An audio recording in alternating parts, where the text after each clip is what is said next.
I think it is understandable and appropriate to lead this discussion now, how we can encourage and potentially think about mandatory vaccination within the European Union. This needs discussion.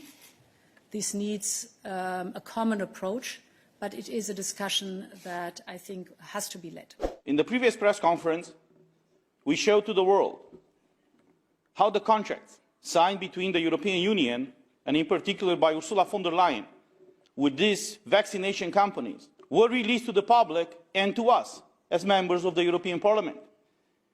20, 30, 40% of these contracts are blacked out right now.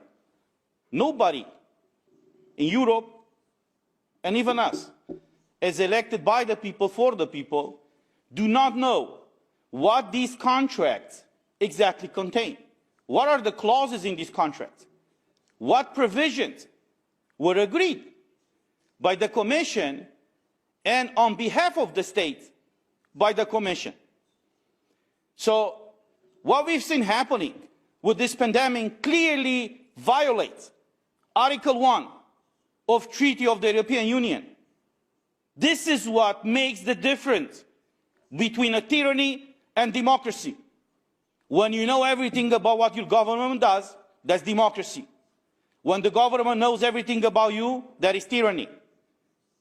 Now, when these contracts that are worth billions and billions of euros, we don't even know the exact figures, are not fully disclosed to us, to you as journalists, and to the European citizens, that's a problem. We don't live in a democracy. We live in what is called a constitutional democracy. So there are certain fundamental rights that are individual, that are personal. No one can vote, for example, to chop one of your hands off. Why not? If you're right-handed or left-handed and you have a higher risk of stabbing someone, let's chop everybody's hand to make sure that everybody's safe. Is this the kind of society we want? That is the reason why there are certain fundamental rights that are individual and personal.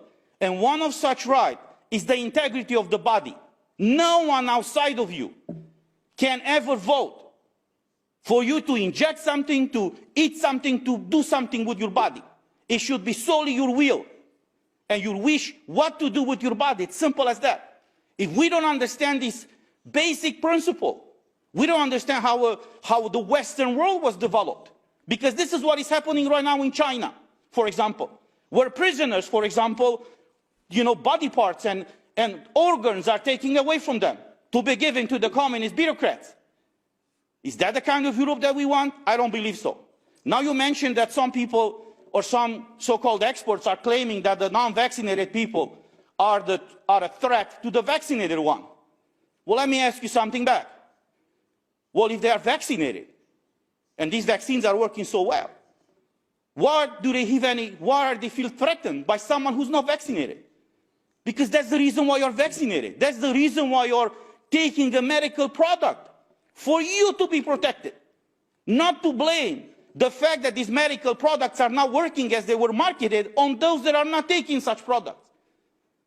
In the month of April 2021, Reinders Didier, the Commissioner on Justice, came in the plenary of the Parliament and he said, and I quote, "The proposal put forward by the Commission is firmly built on two core values, non-discrimination and data protection."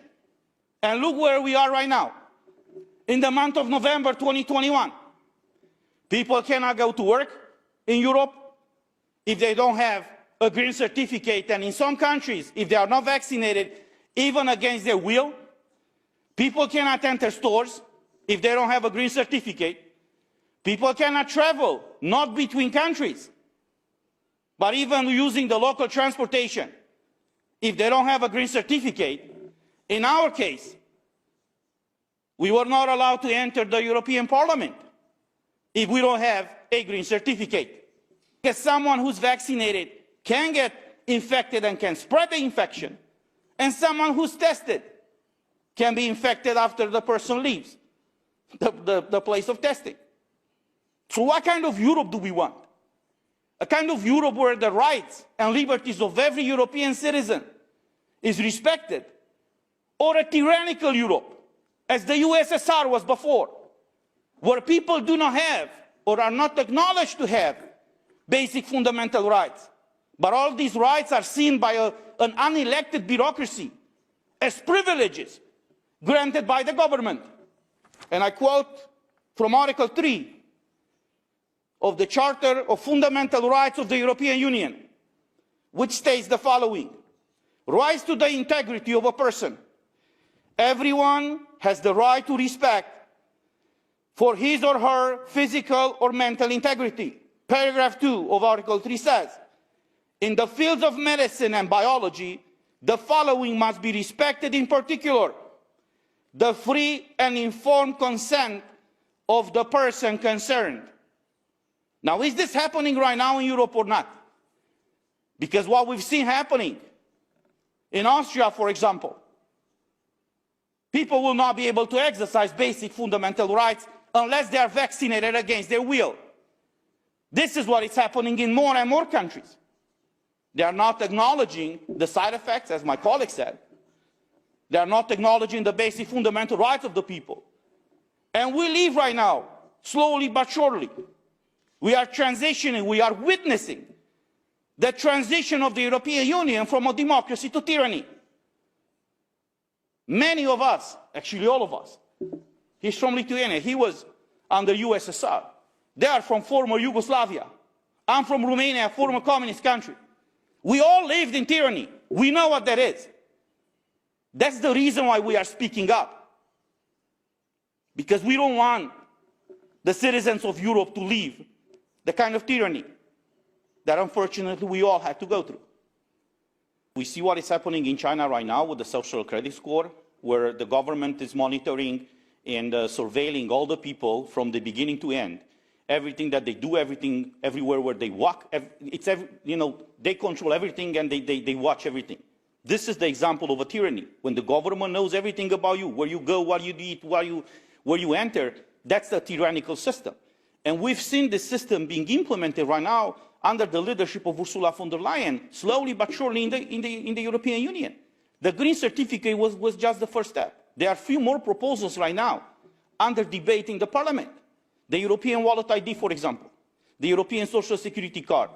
All these things that are creating a system that will monitor, control, supervise, and condition. We should not forget that the European Union was created in a total opposition of the Soviet Union.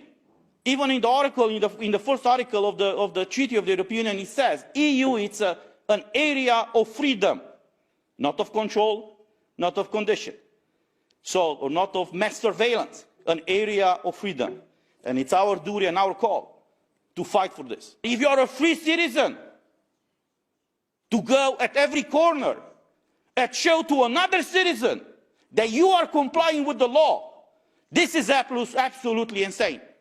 If you read the vision of the founding fathers of the European Union, none of them, even in their worst nightmares, never ever believed or dreamed that something like this will happen in the European Union.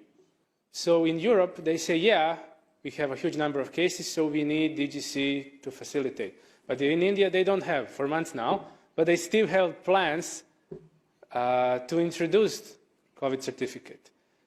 Why? There is no justification for that. So there must be a different global position on this. Chinification, that's a good term, yeah. Why? Also in India, they're starting to condition people. There are some free food programs, social programs. You cannot get your free food or help unless you are vaccinated or you have a DGC or similar. Why? When there are almost 0 cases for months now. People are coerced, people are blackmailed, people are forced to take the vaccine. So in Croatia, the majority, their free will, the majority is decided to go to this crisis without the vaccines, with other measures. I think that's the situation in Bulgaria, Romania, yes.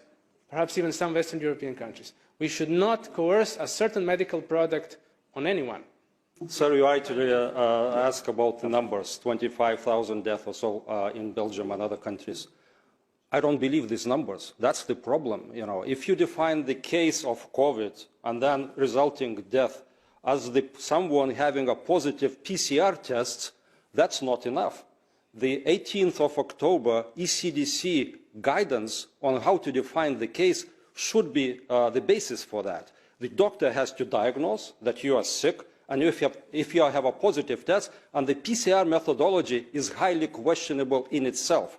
So the numbers that I look for, and the 3 institutions responsible for statistics, including COVID statistics in the European Union, said that excess mortality is the only reliable and comparable, that means harmonized across the European Union, statistic related to COVID. That's where we have to look at.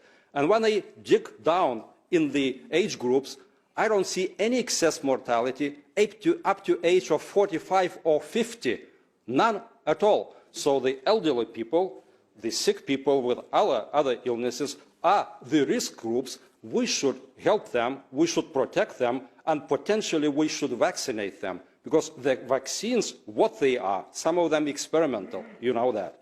Some of them continue to be trial process up to 2023, so they could be a risk in itself. But I'm not a medical person, I'm a numbers person. And the numbers don't tell the story that the decisions are based on. So I don't know how my COVID certificate data is processed. I cannot see that. So I don't want that to be, again, in the Parliament and across Europe. As I tried to indicate in my brief presentation, the pandemic basically is over. So all these restrictions, including the national or international or European certificates, are not needed anymore. Of course, we have to take care of our hygiene. Of course, I'm not saying there is no COVID, but there is no need. There is no data that shows that these certificates are needed anymore. So we have to stop that right now. We should all look at the scientists, other scientists, and there are a number of them. Some of them are discredited around the world. So we have to debate that, but the numbers don't show that we have a pandemic as severe as we had before. So therefore, all the restrictions should be removed, maybe gradually, but not to increase as Austria, Lithuania, and some other countries are doing. This is not based on numbers, and that's a major issue.